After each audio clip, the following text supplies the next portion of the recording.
Hey guys, and welcome back to another episode of Next to Madison. On today's episode, I'm sitting down with a very funny comedian, actually somebody that I have known since I started as a comedian, and somebody that I just think is so freaking funny. He's got his own podcast called Defend Your Movie. He is performing all over the country. Maybe the world. We'll find out today. But anyways, I'd like to welcome my guest on Next to Madison, Mr. Sean Donnelly. Hello there. How are you? I'm good. That was such a nice intro. Thank you so much. You are so welcome. So wait, the question is, do you travel around the world to do you want perform? to start with that? Sure. Now that we opened with it. I don't. Yeah, right. It's perfect. I don't on a regular basis, but I have. Okay. I've gone to Canada. Doesn't really count, but No. you know, Canada's it's international. It's international. Sure. But I've gone to. The only place I've gone, I went to the Middle East. I went and did these random shows in Qatar and Bahrain, which was really a trip. I went because I was like, I'll never use my own money to come here. Right. Who booked you on that show? It was like this rich, I think this guy whose family knew the royal family of Bahrain and they had a bunch of money and this guy loved comedy. Yeah. And I think he had a bunch of businesses. Because like, that's why when people ask me who the guy was, I'm like, I don't even know what he did as like his main job. I just know that he set up this company that did these shows and he had this woman who was really cool, this woman Rosie, who would run the shows for him. And he would invite comics out from like, Europe and America to come to perform for mostly expats in these countries. That's so like so cool. The weird thing is we were supposed to be in like Abu Dhabi and Saudi Arabia too, but they couldn't get the permits for it. Oh. And Saudi Arabia would have been a trip because it was like still when women couldn't drive in Saudi Arabia. Yeah. In fact, the woman running the shows lived in Bahrain at the time, and she told me. She goes, oh yeah, I've gone to Saudi Arabia, driven to the border, and gotten waved away because I was by myself. And I had to go back and get a male friend to drive me back 45 minutes to Saudi Arabia. Isn't that so crazy how those like countries still are such an like it's out of control. It was a cool experience because I consider myself a pretty liberal dude. You know, I'm open-minded. Yeah. I'm not a religious guy, but I'll respect your religion. Totally. But and one of the things I never did was go to a mosque, and in Bahrain they have a mosque called the Grand Mosque, which is basically like their equivalent of like St. Patrick's Cathedral. Like it's kind of a touristy mosque. Right. So we went there, me and these two other comics. One was Brendan Burns, who's from like England, and the other guy was from Ireland, this guy Martin Moore. So we hung out the whole week and we really got along, but we went to the mosque and it was interesting. The only thing I got an issue with is that the guide was amazing. Like the guide was awesome. Like he was funny. He answered our questions. They have this really beautiful rug in the mosque that was shipped over from Ireland, which I didn't know they even had, you know, trade relations with them, you know, whatever it is. So there's so I didn't know that part. But when somebody else on the tour with us that we didn't know asked the tour guide and said, hey, she was wearing a burqa and she was like, why do I have to wear, the hijab. She was wearing the hijab, I should say. She was wearing the hijab on her head and she goes, well, I'm not Muslim. Is there any reason, just out of curiosity, why I have to wear it coming in? And the guy gives this really nice, romantic sounding, like this reason that's like, that basically summed up was like, oh no, because if you didn't wear it, I would be allowed to just hop on top of you. Like that's basically what he was saying. But when you're there and you're in it, you're like, no, yes, that's your culture and I respect that. But then if you really put together what he said, he was saying like, oh, if the woman doesn't wear it, then anything that happens to her is her fault. Oh my gosh. He didn't say that. Don't get me wrong. He didn't say that, but it's tantamount to that. Like it was like he did it in a much more diplomatic way that I was like, okay, I get it now. Okay, cool. Yeah. And I'm not whatever. If that's what you want to do and that's your choice, go for it. But I was sitting there in the mosque, you know, you're taken over by like them. You're like, oh, this is so cool, and I'm having an experience. And then when you leave, you're like, no, that part was messed up. Like that one thing he said, I don't agree with at all. That's why I think I'm not religious, because it also happens in other religions. You know, like look at nuns, look at Orthodox Jewish women. They all covering the head is like a thing that like spans religions. You know. Yeah. Do you think, well, now that we dove into it, speaking of, you know, nuns and priests, the whole argument is, should we let them have sex? Yes. Let them have sex? Yeah, not with each other, but like in have general. sex in general. Yes. You should let priests get married. Absolutely. Yes. The Catholic Church. I'm I grew up Christian, and we had a minister, and the minister was married, and he had children, and it was. But you're taking away something that God gave you. You're also putting them into it where it's like, you know how 14-year-old boys are, right? They're just a ball of raging hormones. Right. That's when they go into seminary. Imagine how warped your idea of what sex would be if when you were 14, and granted it's voluntary. They go into seminary on their own volition because they want to serve God and be married to God. That's what they say. Or the nuns are married to God. Yeah. They're married to but Jesus. But still, but you're 14, like still, or even if you're going when you're 17, whatever's happening, you're still like going through puberty. So like, you really think that you don't think you're gonna have a different idea of things like 20 years later, where you're like, I got into this when I just wasn't grown. Like I didn't. Maybe maybe I was late to puberty. Maybe I didn't realize what my life was gonna be like. You know. What did you want to do when you were 14? I wanted to be Pamela Anderson. Did you really? I did when I was 14. That's great. So you wanted to be a really great actress? Is that what you're trying to say? No, I wanted to be a really terrible actress with really big tits that ran down the beach. Oh, that's great. But no, then I discovered Warren Buffett, and I decided I wanted to do business. Yeah, be an investment banker and do that. And then 2 years into that, I was like, I don't like corporate. Is that how long you worked there for 2 years? And where did you work again? Can you say? At Nomura. It was Japanese investment bank. Oh. So what was the culture there, I wonder? You know, everybody was not Japanese on our floor. The Japanese they ran the bank. Very respectful, but also there's a role thing probably going on. They had a great sushi restaurant, though. Oh, I'm sure. Right on the floor. I'm sure. When I was 14, my film director was like my job that I wanted to be. Okay. In the worst way, but I even before that I wanted to be a special effects guy. So like I would go see movies and then come home and then try to recreate what I saw at the movie theater. Okay. But I wasn't but then after a while I got into movies really heavy. And then when I got a little bit older, I got into stand-up a lot, but I didn't think I could do it. Like I never thought it would be a job ever for me, ever. I never thought, even where I'm at now with it, where I'm working, I never in a million years thought I'd be doing this.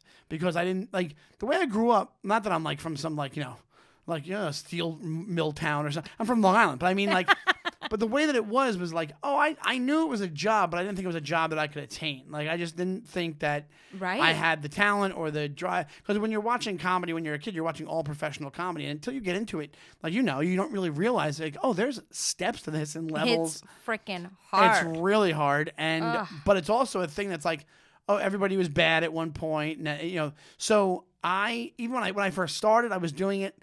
The reason I did it. And I tell people the story all the time. It's such a not I always wanted to do it, and I was always funny at the dinner table, and I was funny with my friends, and I had funny friends, and we were good, and I had my friends from high school that we were make fun of people and be funny with ourselves, but the reason I actually did it is because I went to an open mic, and if out there, your listeners, if you ever go to an open mic, it's so bad, you're going to leave it going, I could be that bad. That's how by that point I had enough courage that I was like, oh, I could be this bad. I didn't know this existed. I used to help run a show with Joe DeVito. Do you know Joe DeVito? Yeah. Okay, so before I did it, I would just hand out flyers without getting any stage time because I just wanted to be around comedy. Wow. Yeah, just to run the show, and I didn't have enough guts to go up. So one day, Joe DeVito was like, "Hey, around the corner from here, at this place Maui Taco, which was this really crappy taco place not far from where we are now, on Fifth Avenue." He goes, "You should go and check it out and see what you think." And I went, and it was just the worst situation ever. And I was like, it bolstered me enough to be like, oh, I could come back and have a couple beers and be drunk and go up and do this. Yeah. I had that thing oh, I could try this once, and then I went from there. I know, it's almost addicting, right? Yeah, there's times in my career that I don't know why I kept going. They ever had those moments why did I keep doing it? It's one of those, but it's just something that you have to go back, especially when you get into it and it takes over. It just takes over. That's why they say it's something that's in you, because it's not. The thing is, we sacrifice everything for this industry, but the industry sacrifices nothing for us. Absolutely. So you have to love it. All of us could probably have more money in the bank, have houses, blah blah blah. But for some reason, it just it's like heroin in a good way. Yeah, like if you don't go up for an extended period of time, you feel weird that you don't go up. Oh, you feel like you're like missing something, or you suck at life. Yes. Yeah. Absolutely. You're like, even last night, I was supposed to go to Monday Night Football, and those plans got canceled.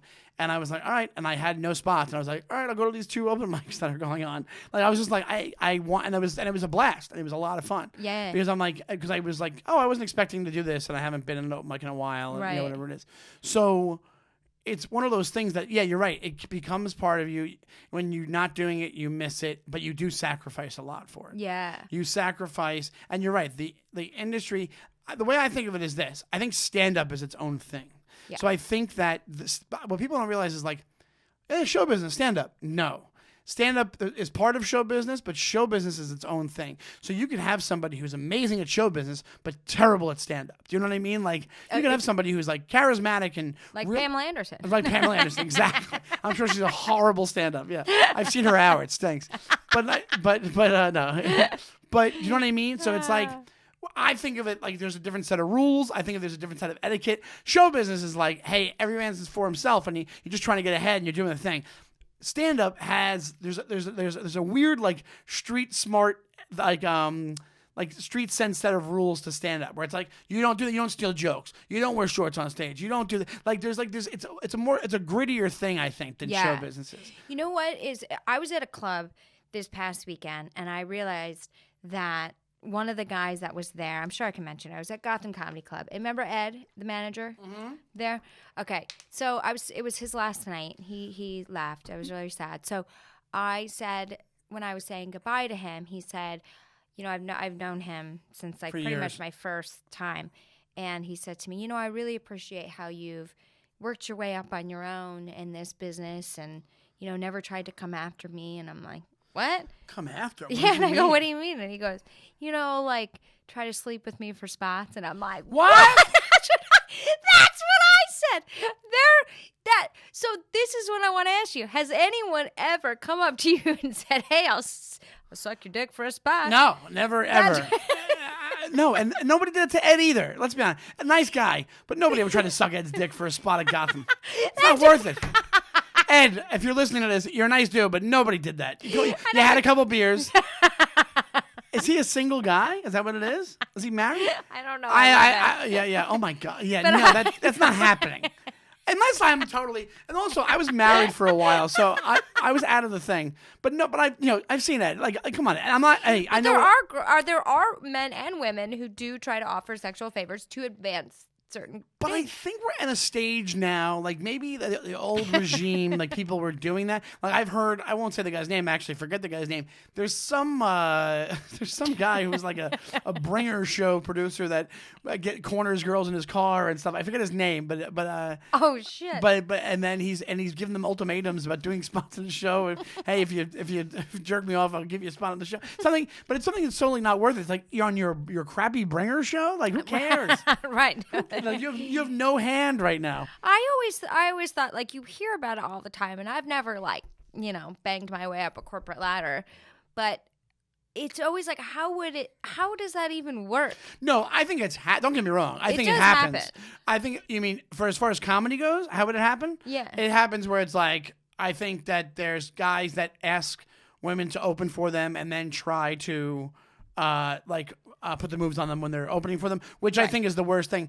See, there's two sides of this thing because there is guys that do that, but then there was a thing a while ago that a couple of friends of mine that were women on Facebook, they were getting mad because like, guys, it's a boys' club. You bring men to these shows on the road, and it's like no. You have to realize sometimes you have to crash in the same room, and what these guys are probably doing is like, I don't want to get myself. Like even accused of anything, even though, or I do, you know, but don't get me wrong. There's probably tons of guys that try stuff. I've never tried anything, but it's one of those things where it's like they do it for the sole purpose of hooking up with that. And the thing about it is that you can't do that. Like we're in a stage now where you can't do that. Like I think that's what's good about what's going on in comedy right now. Because No, I know it's kind of like we're safe. I actually saw Louis C.K. at the Bob Seger concert. Oh, did you really? Yeah, I did. Yeah. Oh my God! Wait, when was that? In October. Oh, okay. Yeah. At Madison Square Garden? Yeah. Oh, that's so funny. Yeah, he was with Joe Machi. Oh, that's so funny. Bob Yeah. Seger's great. Bob Seger's he's the best. Bob Seger in a He's gonna be like Coors Light. 70, right? He's probably 70. 74. Is he 74? You should have seen him. He's He had my a mom's age. He had a sweatband dancing around the stage. Oh my God. I mean, he But- was amazing. But yeah, I think that there's a lot of guys that are just clueless, and they like apparently Ed is because like I guess he has no clue. He never did anything, but he would say that there were people that try to say, "Hey." I guess there must have been. I'm kidding when I say there wasn't. Yeah. Because there must have been. But that's wow. I'm shocked. I think it goes both ways. I think you have guys acting inappropriately, and I guess there's girls out there that act inappropriately. But I've never seen it firsthand. I've never seen it happen, and I've never been like a part. I've never been asked anything. I haven't either. And what's funny is like, I think I give off that vibe like I'll report you. Even though I won't, but I look like it. So, like, I never hear about anything. Like the comedy hall monitor? Yeah, yeah, exactly. I'm like the golden girl of, like, comedy. So people are like, we're not even going to ask her because it's going to be a hard no. So well, I think you come off assertive, you come off like sure of yourself. So I think that might also be it, where they're like, oh, she's just going to tell me go fuck yourself if I attempt this. And so if you have that vibe, then that's probably why you don't get approached. Yeah, because I'm sure there's guys that have wanted to do it. There's no way that I'm surprised that somebody hasn't, or like approached you with some kind of a deal or something. You know, I don't know. I don't even know how you would do it. You're right, because I also think this. I don't think it's as much as some women think it is. But look at, like you said, it goes on both sides. Now the one side, the dude side, is way more aggressive, and they're using their dude power, whatever you want to call it, to be like, and kind of intimidate. And the woman side of things, I guess, to turn around and they're just trying to seduce power some of the pussy. Dudes. Right. They're trying to seduce some dudes. I've never known any comics that have done that and told me that, or ever heard a guy say I've been offered, hey, I'll sleep with you if you have me open for you. Yeah. So I guess I haven't really either, but like when Ed said that to me, I was like, what? I would have been shocked if he would have said it to me. But now that I think about it, him saying it, that means that it definitely happened. And like, because he would never do He's not that type of guy. He would never do it, and he's not that type of guy to just say that without, whenever it is. Right. He was trying to make a comment that like you've never tried to use your womanness, your femaleness, whatever it's called, your femininity to try and get ahead. Yeah, I guess that's.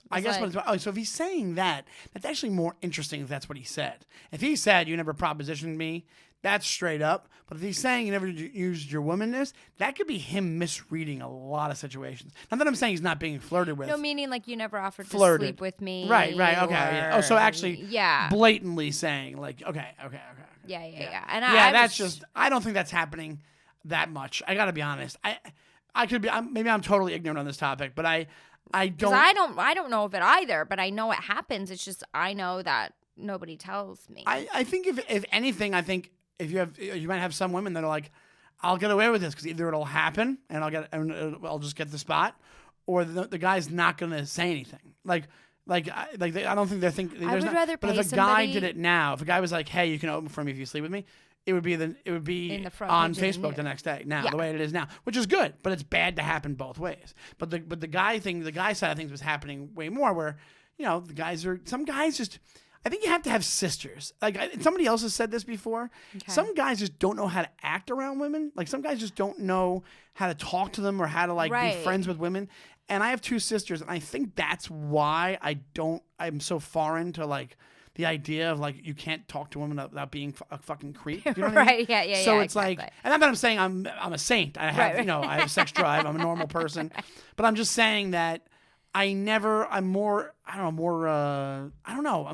sympathetic to it than I think you hear the stories of what guys say to women, and you're like, why would that even come out of your mouth? Like, why would you even think that? What's an example of that? No, but just I can't even think of anything per se, but like just things that like when you talk to female comics and they're like, oh, I've been at shows and guys have straight up called me a cunt, or they've, Oh, wow. harsh, like because I talked to them once and I didn't talk to them the second time because I was busy, like stuff like that, Yeah. where it's like just complete and utter, just vile things that have said because they're not getting the attention they want. Like some guys just act like that, like they think women are supposed to serve their needs or whatever it is. Where Right. hey, if I'm showing interest in you, then you should be, instead of just being like, hey, we're cool and we're equal and we're just all comics. Yeah, exactly. But don't get me wrong. Like I think that's like I'm saying that happens on the one side, and that's why I'm glad what's happening with the whole course correction right now. I think should happen. Yes, of course. Absolutely. I think that's a tidal wave in the right direction. But but the other side of things, sometimes it does get too ridiculous. Like I've heard things,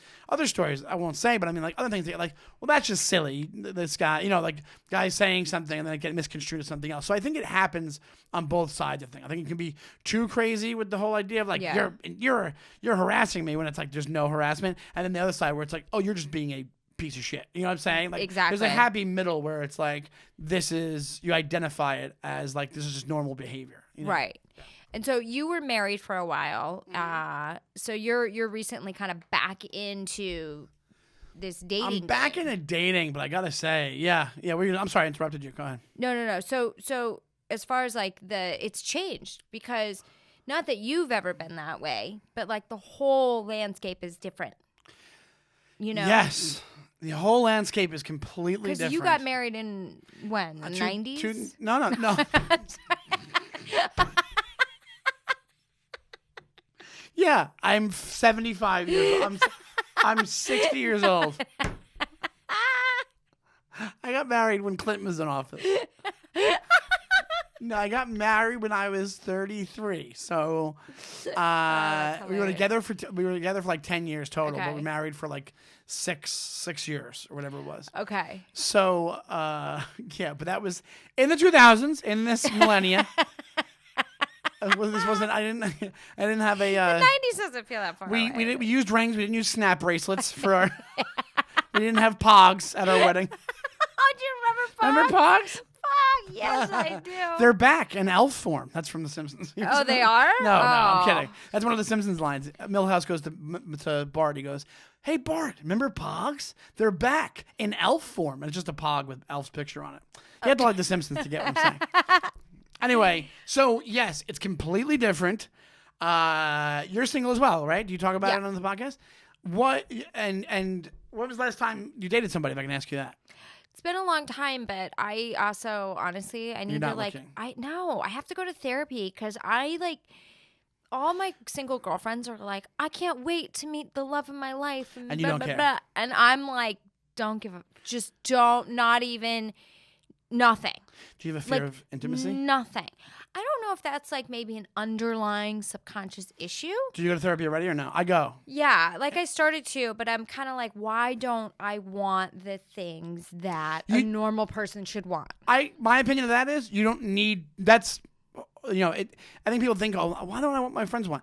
That's nonsense. I think that you don't have to. You're right. Because also you have a completely different life. Comics are on the outside of what's going on. So once we get to a certain point of we're doing it for X amount of years, and it's part of you, and your friends have changed over for the most part, and your life has changed over. We're observing. We're not, and we have a different. It's a more unorthodox life. We have a different schedule. We have a different sense of humor. We're commenting on things constantly. Where there's this thing of like, now don't get me wrong. Not that we can't do regular life stuff. I would get married again if I met the right person. Right. But I want to have kids. That's one of the things. Yeah. Kids trumps everything for me. Kids trumps comedy for me. Kids trumps everything. Yeah. And I just never had them yet. But there's a possibility I will. Yeah. I don't know. I'm trying to be realistic about it. But that's a different topic. But as far as dating goes, I think this is the stereotype of you meet a guy and then you're happy and you or you meet a girl and then you're happy. I think that's shaken off a little bit. I think it's coming, especially in New York. If you live in New York, it's not a thing anymore. When you go to weddings and people go, it's your turn next. I hate that bullshit because I think it's, hey, some people just don't want to, right. Never at a wedding? Nobody ever said that to you? Nobody's ever said that to me. Nobody's ever said They're like, that to me. Madison, hi, have a good time. Yeah. Madison, hello? are you asexual this time? Or you just don't like his face? I don't like his face. Well, I think that it's good the only reason it's good to explore that thing is for you to decide like what you want. So if you don't want that right now, and you really, here's the thing though, some people get in their own ways. That's what I loved about therapy. Like you talk it out and you realize like, oh, maybe I'm getting my own way on this, and I make a lot of assumptions. I used to hold a lot of grudges. I used to have a way shorter temper than I do now, and I think like it could be like, hey, I don't want to meet somebody because of work. But that's also not necessarily the case. Maybe there's something holding you back from it, something that happened that totally. But maybe not. Maybe it's like, no, I just really have no interest in it. But have you ever now. like been through a heartbreak to where and then you get onto the other side of that heartbreak and you're like, why would I ever go back? It's like food poisoning. If you ate meatloaf and you puked your guts out, yeah, why you would I shit your pants, you would never eat meatloaf again. I think I'm the one that would be like, next week I would be like, oh, meatloaf. I love meatloaf. I'm that schmuck. That's like, that's like when people get dogs. I love dogs. But when a dog dies in your family, it's one of the worst things in the world. But people get dogs, keep getting dogs. But there's my ex-father-in-law. He didn't want to get a new dog because of how hard he took the last dog passing away. And there's a certain type of person that does that. Like you're feeling it enough that you're like, I'm gonna. But that is also part of why you're not doing it. There's no reason not to live life because you might experience disappointment later. So just for the same reason that it might end, you don't know, it might not end in that. You don't know what's going to happen. Sure. You might meet a dude that you guys get along so well. Hey, we get married, and this is just the person I'm with forever. But just the fact that it might end is not a reason not to start it. Yeah, because I feel like Dr. Joyce Brothers right now or something. I know, right? But because that's the other thing. But I know the feeling because I've been there too, where I've had the same thing where you're just devastated. You're not. Even the past 2 years, I've been in a funk without realizing it, where I'm telling people I'm fine, and the 2 years felt like it was 2 weeks. Do you know what I mean? Yeah. Where I was like, oh, I was depressed and had no idea, like that kind of thing. Right. Where to the point where it took a comic to tell me because I thought I was walking around and nobody knew the wiser. Yeah. And then somebody saw me. They go, oh, yeah, so-and-so told me they saw the other day. And they go, I saw Sean. He's walking around all depressed. And I'm like, am I? I had no clue. Yeah, because sometimes you don't know. You don't know. Sometimes you don't know. But now I'm trying to do the thing of like, I think I'm getting out of that shell now. Now I'm getting out of the thing where I'm like, I'm willing to meet somebody else. I also have a lot of things where I think I still owe something to my old relationship. Where I'm like, even in a weird way that I'm like, oh, I'm still feeling protective of it for some reason. I don't know why. It's a whole long thing. You guys still talk? We talk here and there. It's cordial. It's friendly, but it's not like we're not friends. Yeah. But she seems to be doing good, and she's trying to do the same thing. I think where she's trying to get over it, and only now because I feel a complete difference now. Like I feel like, oh, I'm out. I didn't know I was depressed, but I feel like I'm coming out of a depression now. Do you know what I mean? Yeah. Like I feel, and also I recently I started going back to the gym and stuff like that. That helps as well. Oh, it does. Endorphins are key. Absolutely, it makes me happier. But like, I was never a workout guy anyway, so like doing any kind of activity for me is like, I'm trying to do a new joke where I go, oh, I went to a trainer the other day.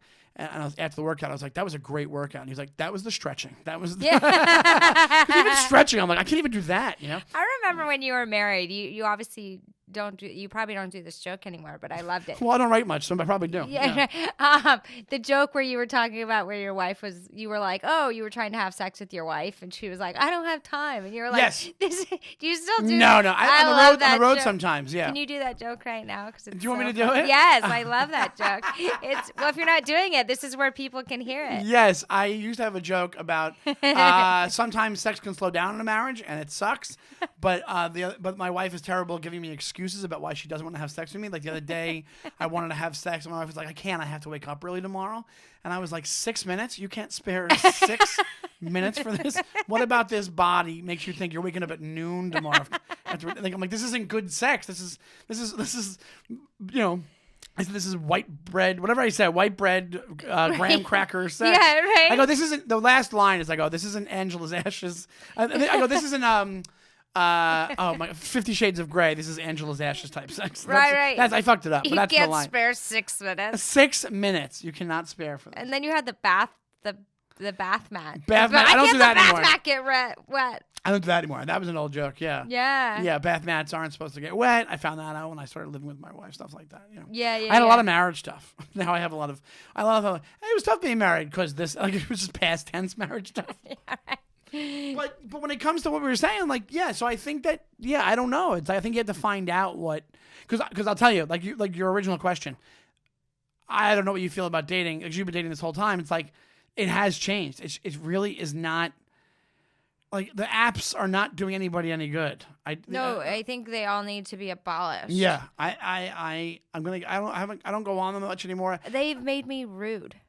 I'm gonna make minute. They have made me a rude. Are you terse on the apps? I'm not rude in person. I am rude. Like, I don't ask questions.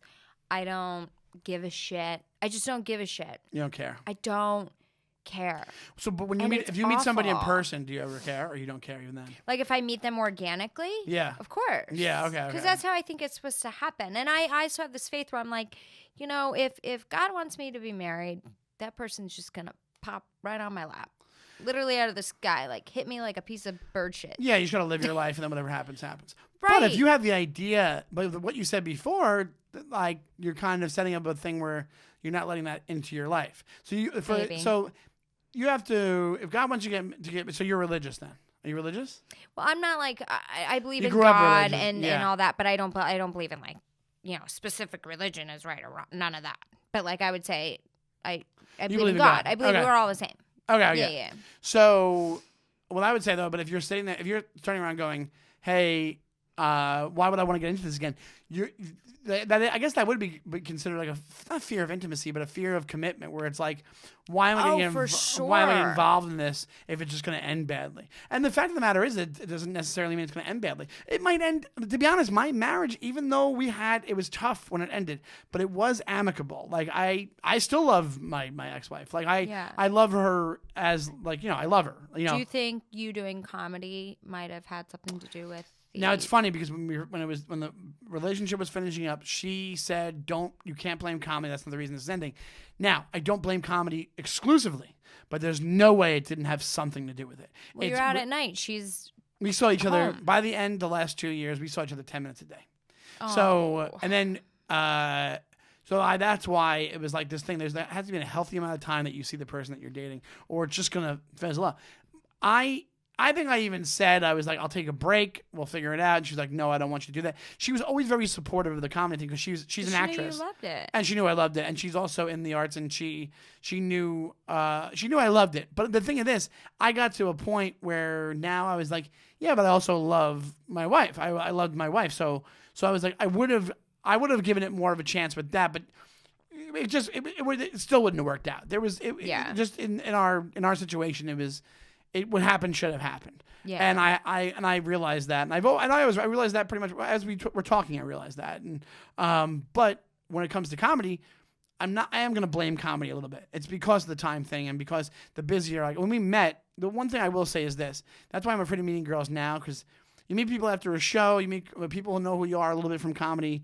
Yeah. I've had that happen where they want to hang out with you a little bit because of who you are from comedy. Not famous or anything. I'm not saying that, but I'm saying like. Of a thing of like, oh, I know you from the show, or I've seen you on TV, or whatever it is. Yeah. And I don't like the idea. I'd rather you just know me from me than who cares? What if tomorrow I quit comedy? Would your opinion change of me? Like, you know what I'm saying? Like, that's a true. You know question, what I mean? Yeah. So my ex, like, we met when I was an open micer. I was 2 years into comedy. I wasn't doing clubs yet. I wasn't going on the road. Didn't have any TV stuff. So I knew, like, we love each other for each other. Like, that's what you want. But as you evolve, you're not going to be able to have that same organic experience. So you have to kind of trust, just like how I need to trust, like, oh, it won't end, but like, you have to trust, like, that, somebody. Oh, sure. Absolutely. And on top of it, I have to change. It's on me as well. Like, the one thing it's an Irish Catholic thing of doing where the way I always was brought up is like, hey, are you okay? Then I'm okay. It's like that kind of thing. It's like I put my needs for stuff or my opinions of things secondary just to make the situation. Yeah, but like, that's not healthy, right? Not healthy at all. Yeah. Not healthy at all. No, I know it's not healthy. Yeah. There's a line in The Departed. Balance. There has to be a good balance, exactly. Yeah. And there's a line in The Departed. Ever see The Departed? You ever watch The Departed? I haven't seen it for years. It's a great movie, but Matt Damon, he goes, I'm Irish. I'll deal with something being wrong forever. And that's what I would have definitely, even though I was the one that initiated us breaking up, I would have done. I just so it happened that way. Like, but I would have dealt with it for a way longer time. Like, you just kind of live in the being. It's very hard. It's very hard. But now I realize, like, the dating thing is like, oh my God, I'm talking about hard. It's like, meeting people, like the apps are terrible, and then, because of my schedule, it's like you set something up with somebody, like, how about next Wednesday from 7 to 9 because I have a gig, and it's I'm getting to the point where I'm like, hey, comedy, you're losing out to me being having a normal freaking life, But and the other thing is I found with the comedy thing is like you don't know you haven't met this person organically, right? Right. So for me, it's like I'm not scheduling a dinner, like hell no. Yeah. So it's like coffee to make sure you're not a serial killer. Oh yeah, that's what I mean. Yeah, I don't. that's Yeah. Oh, smart. absolutely. But I think But even with the apps, that's how it goes down. Because even if I met with people from the apps, I go, "Hey, we'll meet for a coffee or a drink and figure it out." I think most people think the first thing is like a meetup. I've had that before. But then you meet people and you're like, "Oh my god, I can't take." You want to hear a crazy story? Yeah. I went love out with a crazy girl stories. from Bumble. I don't even remember her name. Actually, I remember her name. And I'll try to make it right. Yeah. So I went out with a girl from Bumble. This was like last year. I haven't gone out with anybody from the apps in a long time. So from last year, we meet up at my favorite bar, which is Patty's on 19th Street. And we go there, and then we're hanging out for 3 hours. She's a little bit weird, but I was like, I'm weird too. It's fine. She doesn't ask me one question about myself the whole 3 hours. You were there for 3 hours? Two and a half maybe. She didn't ask me one question about myself. I'm just trying to think of things to talk about. At one point, it comes up that she has a meme account for 90 Day Fiancé, the television show, right? So I go, cool. And I go, so I'm trying to think of more things to say because she had a corporate job during the day. So I go, at one point on the date, I go, all right, so that's cool. So you have a corporate job during the day and then your meme account at night. That's awesome. You get to be creative or whatever. Yeah. And she looks at me with this smirk, like this shit-eating grin to be like, I just put the content out there. If they like it, they like it. If they don't, they don't. And I never before wanted to just get up and go, you're terrible, and walk away. I didn't do it, obviously. Oh, but I was like, cool. So the date ended the way it ended. We went our separate ways. Nothing happened. I was like, this is too much. I can't take this. This is too weird. Cut to the other night. I'm at the Comedy Cellar. And do you know Tracy? You know Tracy Carinazzo, right? Yeah. Very funny comic. Super sweet person.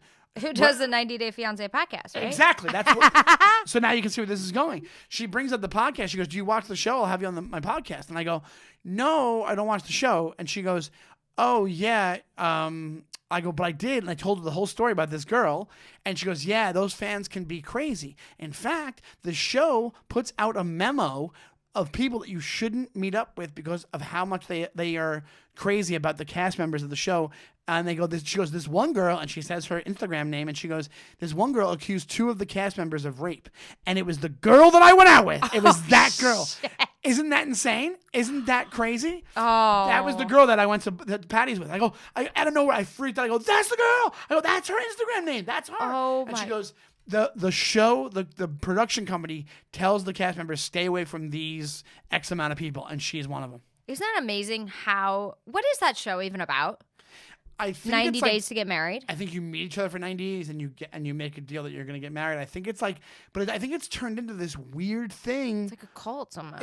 Almost like a cultish thing around it with the fans of it. Yeah. And this weird thing where like the people that are on it are like sad people. Like it's not like, hey, we got these hot-bodied, it's Temptation Island, and they're going to get married right after the trip to St. Martin. Exactly. It's nothing like that. It's like, hey, this guy, this like some incel type dude, like some guy who has a handgun in his trunk and he's on his way to freaking shoot up a freaking classroom, and like what I'm saying, like it's these creepy people that go on it, and then they get like somebody I think from like different countries and stuff, and that's who they get married to, and they barely know each other, and it's like them dealing with each other. Crazy. And I guess maybe like, hey, I don't know if the thing is like, hey, we put you together for 3 months and then maybe you get married, or that's why it's fiance. 90 Day Fiancé. Yeah. Did you remember that show? It was in the early 2000s, and it was on ABC. Okay, yeah. And it was this show. It was called Hot or Not. Do you remember this absolutely. shit? Could you it's imagine? A website. It was based off a website. Could you imagine if that was on air? Did you remember seeing that? Literally, the contestant would walk out on stage, and they would have like a little pen laser. And they would circle where they were too oh my God. fat. That's right. And why they weren't hot. And they would vote if they were hot or not. And they would get like a percentage or something? Or they would just get like you would stay in the round if you were hot. But they would find like, oh, you have a little cellulite here, your nose. This was on the air in like 2002. Yeah, and it was based off a website that you could upload your picture to and people would vote on. How? I'm pretty sure. I could be lying, but I'm almost positive that's where it came from. But like, that's the thing is like, could you imagine today? Oh, there'd be droves of people. You know what though? But here's the thing: it's like you still have weird stuff like that. Like, so it's like maybe they call it something else. Because have you ever seen anyone that's not attractive on The Bachelor? I haven't. No, they're all gorgeous. Yeah. So imagine the girl who tried out. They're like, oh, you just weren't a fit. How so? It's right. basically hot or not without saying it. Pretty much. And also even that Temptation Island, the way that was. And then now there's Love Island, which is like that English show they brought to America that's on like 5 nights a week. And it's like a phenomenon in England. But that's basically just like watching hot couples have sex and like them having, then they bring other hot people on to try to pull them away from the couple. I don't even know what happens, but yeah, it's just like the drama. But it's like, that's like a hot or not. But it's not hot or not, but it's along those same lines. Like you're just watching it to be judgmental about their, whatever it is. No, exactly. So let's get back to comedy. Do you remember what your best advice you've ever received so far is? One of the best things I heard. All right, so yes, one of the best things. Okay, so when it comes to the business side of things, my friend told me this once. Dan St. Germain told me this. I think it was Dan St. Germain told me. He was a very funny comic, and he said that nobody is ever. This is like the getting over the idea of like why you don't have things or why things aren't going as well or why so and so won't book you for a show. Nobody's thinking about you as much as you're thinking about yourself. I like that. Do you know what I mean? Yeah. So if you, that's helped me a lot of times where it's like, when you're like, this person, I've done that before. I'm like, this person hates me. They won't book me. They're weird when I see them. And none of that. And you never know. Don't get me wrong. I'm sure there's people that dislike me and dislike, everybody has somebody that, I don't like this person, whatever it is. I get it. But on the most part, what you're dealing with is people are like just thinking about their own, we're concerned about ourselves more than we're concerned about what's going on around. You know what I'm saying? Right. Like, which is why it's just weird that we check our clothes before we leave. Because it's like nobody really gives a shit what I look like. Nobody cares. Yeah, exactly. Nobody cares. Nobody cares. So that's one of the best things I ever got as far as like getting, like, and also not caring about that stuff is also kind of advice. Where I tell newer comics, I'm like, you don't even worry about. And this is like something this is something I just realized over time. Like, you can't worry about industry stuff. And now things have changed where that advice could just be passe at this point, where because of Instagram, whatever else is going on, like people who are a year in can start selling out theaters, I guess, because they might have some cool hashtag that like gets them, makes them famous. Which is kind of crazy and exciting at the same time. But as far as getting better at stand-up, don't worry about Montreal or don't worry about that stuff early on. You just worry about getting better and getting confident in whatever it is on stage. So it's like that. And then one of the best things I ever heard about crowd work was Patton Oswalt and anybody who's trying to learn how to do crowd work well. He said the best thing I've ever heard, which is always you give them enough rope to hang themselves. So all you do with crowd work is you talk to somebody in the crowd long enough that they're going to say something stupid to one of your questions. And then you can pounce on it, or something weird will happen in the room, or they'll react weirdly to it and you can go on that. So it's like very easy to do it. Right. What's the worst advice you've ever gotten? Let me tell you one more piece of advice because it's good. Patrice O'Neill. Oh, yeah, okay. Patrice O'Neill said it. Oh, my God. You met Patrice O'Neill? No, he just said it. I think he said it on the radio, but I did meet him. But I wasn't buddies with him. But he said something on like, I think like an interview or something where he said, you want to get over the nerves of comedy, but you should always be anxious right before you go up so that you do well. So there should always be an idea of wanting to do well. Because the minute that goes away, you're apathetic and you don't care about comedy anymore. But if you have the little bit of butterflies before you go up, you're like, I wanna make them laugh. I want this to go well. Yeah. If you don't give a shit, then the audience smells it on you a mile away. 100%. Yeah. And I've had shows like that where I go up and I'm like, I'm better than this show. I got this. And then I just bomb for 15 minutes. Because they're just like, oh, you don't want to be here. You can just tell people's body language. Yeah. Something subconscious. Oh, my God. Isn't that crazy? How it's like, you totally So what's the worst advice you think you've ever gotten? The worst advice I ever got was I'll tell you. Now I know it because I couldn't think of it for a second. Okay, so the way that I am, I'm very. If people don't know what I do, I'm very loose. I'm not. I wish I was the opposite of what I am. I think people always have that. It's always a grass is always greener thing. Yeah. I wish I was a low energy, writery fucking comic that like I write, but I mean like you know what I'm saying where my jokes were better and all that. But here's the thing. My jokes are good. Don't get me wrong. Your jokes are great. Yeah, You're delivering them. You're an amazing. I always love watching you. Oh, thanks. Fucking funny as shit. Oh, thank you. But I mean, so here's the thing. When I did this thing, it was like a Comics to Watch audition when I was probably like 6 or 7 years into comedy. It was for Comedy Central. They had the auditions at Caroline's. And I remember right before I did it, somebody told me, they go, listen, don't riff, don't do anything but the set that you're going to do on Comics to Watch if you get the show. It has to be as tight as it can be from beginning to end. And that was the worst advice I ever got because I was so nervous about staying to the set. Yes. I went out and I just said the set wrote and I was not relaxed and they could just smell that on me. They could smell it was like a wolf and like a chicken, like you know what I'm saying, like just on the attack. They just did not like me at all. And then I told myself from that day on, I was like, that was bad advice. From now on, I'm just going to do what I want. Not that you don't do the set that you want to do. Yeah. But I'm like, I'm going to go and I'm going to do what I want. So the next audition I have is probably like a year later, was for some TV show. And I went up and my friend was hosting and I made fun of him. I had a riff thing I wanted to make fun of him for. And that got a hit. I went into the set just how I wanted to. I was loose. And then I got the thing that I wanted to get. So that's, I think the whole idea. So true. I think so true. Comics are different. Every comic is different. Some people thrive off of being like, hey man, stick to your script and go up there and like, you know, relax because you have, you know, those words or whatever. Maybe some people are into that, but I'm not at all. Like I have to be able to behold, like if something happens, I have to be in the room. If something happens, I want to be present enough to comment on it or be loose or switch things I'm going to say and you know, whatever it is. So, that's the worst advice I got was like to be as buttoned up as possible and to stick just to the words that, you know. Well, that brings me to the next thing is that you've done late night sets. Yes. On television. You were on Conan. I did Letterman, Conan, and Colbert. Okay. Yeah. Pardon me. So when you're doing that set, once you get the show, you go out and do all these spots. The producers are going through your set, and you really are sticking to that 4.5 minutes. So how did you come off so relaxed when you did have to stick to that script? You can't riff on TV. I'll tell you, because you do the set so many times before you go up. So you know it. It's almost like bulletproof. It's so but it's also a thing where that's why I was able to be okay and do it, because I was like the newest Colbert. There's two things that I said in the Colbert set that weren't part of the set.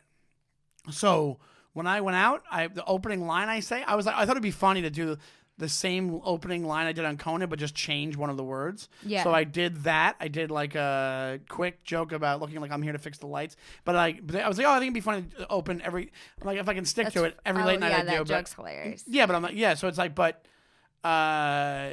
I thought it'd be funny to do that. I don't know. I was like, but also it got me relaxed enough to do the rest of the set. And then I threw in like one little thing. So I didn't stick to it verbatim, but I knew the jokes that it had to be. So the thing I threw in was like an extra part of a joke that was in the thing. So it was just it was like one extra sentence in it. So what happens? You audition, you send in a tape, you get accepted to do the late night spot. So what happens is they're all different. So I got recommended for an audition for Letterman from Emily Heller and Adam Conover back in the day when Letterman was still around and the bookers were seeing people for that. And I went to the audition. Like I said before, I was like, there's no way I'm getting this. There's no way. So I went up. I think in the audition I even cursed. I was like, I can't. I was like, I'm not getting this. And then they called and like, hey, we love the set. You were relaxed. It was relaxed, exactly. Mm-hmm. And it was an 8-minute set that like we're gonna pare it down to 5, and then we're gonna go from there. And then you work with them back and forth. I worked with them for like 6 months. 6 months? Oh yeah. Oh yeah, people on a 5-minute. Wow. Oh yeah, all of them take a little bit of time. The Conan was less, I think, because so they don't want to put that set on. What do you mean? Oh, well, you know the one you do. Yeah. Well, they want to make sure it's so. When you're auditioning, like when I auditioned, it was like an 8-minute set. That's like a goal to get on. To get on late night. Yeah. It's like to audition. It was a longer set, so they were like, Yeah. we think these jokes work best for the set. So you're doing it in different orders for them to see which works best. Okay. So you're sending a handful of tapes over the 6 months. So it's not 6 months of them on checking in with you daily. It's 6 months of like, here's a tape, and then a week later they get back to you. Yeah. But that's from beginning to end. So that's from audition to doing the show. When I say 6 months, Right. not from them working with you 6 months. It's technically them working with you because after they contact you after the audition, up until you're done with the show, that's 6 months. Yeah. But it's also everybody's busy, so it's like you might not hear from them for a week, and then they get back to you. They go, all right, how about this? Try this, and then you go, okay, I'll try that. I don't like this. I want this. So you do that. That was 6 months. Conan, I think, might have been a little bit less. Because I had the set and we switched around a couple of things and he was willing to put pretty much the set that I sent him on. And then Colbert, I sent her a longer tape and she was like, I like these jokes. I think this order. And it's funny because I remember the first setup she gave me the jokes, the lineup that she wanted. I was like, this is not going to work for late night. And it ended up being the best late night set I think I did. Well, reaction-wise, I think it comes off the best. Even though you didn't think so at first. I thought when I first saw what she wanted, I was like, I don't see how that's going to work. But it worked really great. But I worked with her for probably... This is Jessica Pilot? Jessica Pilot, yeah. Okay. So I worked with her for... Yeah, like a handful of months, I think. It wasn't like right away. It was definitely like a thing of going back and forth. And then they're like, okay, here's your date. Like when they know it's ready, they're like, yep, we want you to come in on this day and do it. That is awesome. Were you nervous? I was nervous for Letterman, and even people said they're like, you look nervous. And people have told me I look nervous for Letterman, and some people are like, you didn't. To be honest, I didn't think I looked nervous like on Letterman, but I'm sure I was. It was the first late night. Yeah. Conan, I was a little bit nervous, and then Colbert, I was nervous before, and then once I got out there, I was fine. Yeah. Because at that point, it wasn't a big deal. But they also have the cue cards with your jokes, right? Not Not like your jokes word for word, but the set list. They have the set list. Yes, But which I'm is not key. It helps a lot. Because yeah. you could have a total brain fart out there. You totally could. That's why I know when they do it. But I don't think I've ever used I never use it. Yeah. I have the set, and it actually throws me off. So if I look at the crowd as opposed to the list, I'm better off. So, Totally. But Colbert, the setup is they do a showcase style taping. I think that helps as well because it's all stand-ups. Colbert's not there. But it sounds bad. It didn't matter for me because I already did a couple of late nights where I met the host. They don't do it live?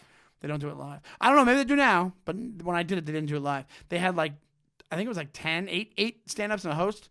Paul Mercurio hosted, and there was 8 different stand-ups, and then they just plug them in when they need it. But I gotta be honest. Cool, though. Yeah, I think people get mad. I used to think it was a bad idea. It's not because they know it's stand up when they're brought in with the tickets. They're like they know what it is. It's a really good theater. They're a really good audience. And the stand-ups are handpicked by Colbert. And his team. I think they all have to approve it. Yeah, I think Jessica yeah. picks people and they have to give the final approval. Yep. And then also. When it comes to I think that this is the thing. When you run into a problem on the live show sometimes, if they have a super serious guest before the comedy, it might bum people out enough that they're not into the stand-up. You know what I'm saying? Like I guess it's your job to turn that around, but if somebody comes in, they're like, yeah, I have That's a hard thing to do. Here's my right? Holocaust documentary, and Yeah. then you have to go up and you're like, I have a dog, everybody. Like it's like it's weird. So, but when it's stand-up, like I went up fourth, I had a good spot, I lucked out. So it's like they know what stand-up is. Yeah. They're getting with the idea. Of Right, it, you know. right. So I didn't mind it. If it was my first one, I would have been bummed because I would have wanted to meet him. Of and course. it would have been a big deal. Yeah. Absolutely. So you're at the Comedy Cellar a lot, which is one of the most famous rooms.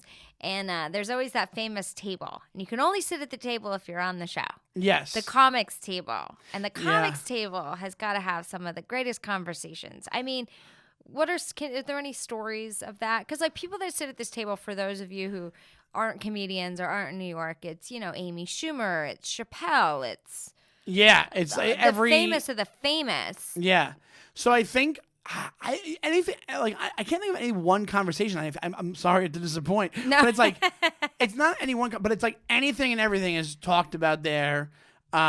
I think back in the day, I think the Tough Crowd days with Colin and Patrice and those guys, I think it was just like complete, like just fucking with each other fest. That doesn't happen. I think people fuck with each other right now. Yeah. Like my friends and whatever it is, but it's not like what it was. They used to get brutal with that's more of what it is. It's like this like camaraderie thing of like just destroying people to their face. Yeah. Like, just making fun of them. And that's what, and you get hazed a lot when you start. So that would happen more than like provocative conversations. So there's conversations about everything. But when I first started, I would just be eating my dinner and I'd have like Bobby Kelly in my face, like making fun of like the mountain of mashed potatoes that I was eating. But like you just have to like take it while you're eating your dinner. You can't like really yell. It's just part of the initiation. Yeah, part right? of like hazing of it. Yeah. But I think it used to be way more brutal. Like I think Patrice used to be brutal. I think that the guys used to sit around and just be way, way worse than it is now. I think it's tamed up a lot. I think because there's a lot of people that go in there that aren't on the show that just come to kind of hang out. Yeah, there's comics that hang out. Place. Even at the table, if a comic, like the reason why they started the table, apparently I heard, is because there's no green room in that club. So one day, the owner now is the son of the guy who owned it originally. This guy Manny Dorman. Somebody said, "Hey, can you get a spot for us to sit?" Because this, and apparently the guy was they're really good to comics. That's why people love it there. Yeah, and apparently, like 2 days later, he had like the table taped off, like cornered off for comics. Right. And he was like, "Yeah," like he took the suggestion, and like I don't know another club that would do that. What I'm saying? Like I've never had another club. Like I think people do it now because the table's a thing, but I mean, like I've never heard of any other club be like that, like pioneer with that kind of stuff. Yeah. They treat the comics very well. The staff is amazing as far as treating comics well. And there's lots of clubs that are really nice to comics, but it's a different vibe when you're there. Like like they're nice to people. Well, it's also a lot harder to get into than most clubs. It's hard to get into. So it's kind of like you've made it if you're like getting spots there. It's another milestone that I did not think that was going to happen. Did you audition for it and then I got it recommended by Kevin Brennan, who saw. That's another thing. Where it's like do as many spots as you can because you don't know who's going to see you. He saw me at Stand Up Too Well. I opened up for him in Cincinnati while I was there. He's like, "Do you want me to rec you for the cellar?" They needed hosts because Artie was out. And he was like, "Would you host?" I'm like, "Yeah, I'll do whatever." Yeah. And then that's how I got in. That was like 5 years ago. That's so cool. Yeah. Yeah, it's kind of crazy, and it's afforded me a lot of opportunities. I've gotten to open for a lot of great people. I got opened for Gary Goldman's special. He's like one of my favorites. I opened for. Oh wow! So it's like you meet people and everybody's cool. You opened for his actual HBO taping? The taping, yeah, in Brooklyn. Oh wow, that's so cool. Yeah, it was awesome. Yeah, I was flattered that he asked me. Oh, he's amazing. He's amazing. Yeah. How was he in person? In person, he's fantastic. Yeah. Sweetheart of a person and funny dude. And a kind soul. Had you known him when he was going through his depression that he talked about in his special? I did, but we're closer now. We're closer now than we're not best buddies in the world, but we're closer now than from post me doing the special and talking to him more and more. We're closer now than I was when I first started working in the cellar. I knew that he was might have had some kind of issues, but I didn't know from watching the special made me realize how deep it was. I didn't realize that's how bad it got. Oh my gosh. But I'm glad that he got help and then that he's doing good. Absolutely. Well, we do have to wrap up. This was a fun conversation. We talked about propositioning. That somebody was trying to suck Ed's dick. We talked about Pamela Anderson. That's right. Your idol, Pamela Anderson. So thank God it turned into Warren Buffett. We talked about your divorce. We just talked about the Comedy Cellar. But tell us where everyone can find you. I know we didn't really get into your podcast, but tell people where they can find your podcast. Oh, sure. It's on iTunes. I'm at Shawnee Time on Instagram and Twitter. What is that again? Shawnee Time? Shawnee Time. So it's SeanyTime. And you can find me on both of those platforms. Also, I have SeanDonnellyComedy.com. And you can check out Defend Your Movie. It's on Twitter and it's on Instagram. And you can download it on iTunes, Stitcher. It's on Google Play. It's on Spotify. It's on all that. Okay, perfect. So yeah, you guys, and if you have a chance to go and see Sean live, I highly recommend it. He is so funny. And mark my words, he will be in a sitcom very, very soon. I know it. You're probably going to be playing a plumber, but you'll be there. It's going to be. But he's so funny and he's worth every cent. So go to his website, buy a ticket, go see him, follow him, stalk him, do whatever you got to do. Sean Donnelly, thank you so much Thank you for having me. Being next to Madison today. I loved it. Thank you. And you guys, thank you for tuning into another episode of Next to Madison. And we'll see you guys next time to find out who's next. Hi, your host, Madison Malloy here. I just wanted to remind you guys to please follow the show on social media at Next to Madison. And if you have any questions or suggestions for the show, or you feel that you would be a great guest on the show and would love to be considered, please feel free to email me at nexttomadison@gmail.com. Don't forget to subscribe to the show on all podcast platforms. And I thank you again for listening.